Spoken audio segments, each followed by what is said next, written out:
ধারাবাহিকের আগামী পর্বতে আমরা দেখতে চলেছি অনুভবের বড্ড মন খারাপ। অনুভব কিছুতেই চায় না লাজুকে নিজের চোখের সামনে থেকে সরিয়ে ফেলতে। বনলতার প্ল্যান মাফিক সুদেব আজ আচমকাই চলে আসে অনুভবদের বাড়িতে আর এসেই লাজুকে বলে, তোকে আমি আমার সাথে বাড়িতে নিয়ে যাব, তুই তাড়াতাড়ি তৈরি হয়ে নে লাজু। এ কথা শুনে তো অনুভব চমকে ওঠে।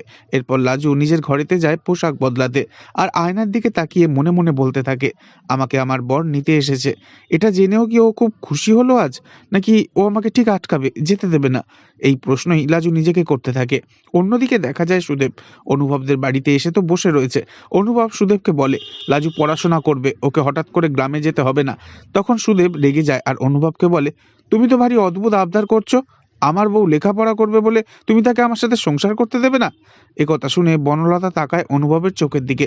তবে এই পর্ব থেকে অধিকাংশ দর্শকই দাবি করছেন লাজুর চোখ মুখ দেখেই নাকি স্পষ্ট বোঝা যাচ্ছে লাজু সুদেবকে নয়, অনুভবকে একটু একটু করেও ভালোবেসে ফেলেছে।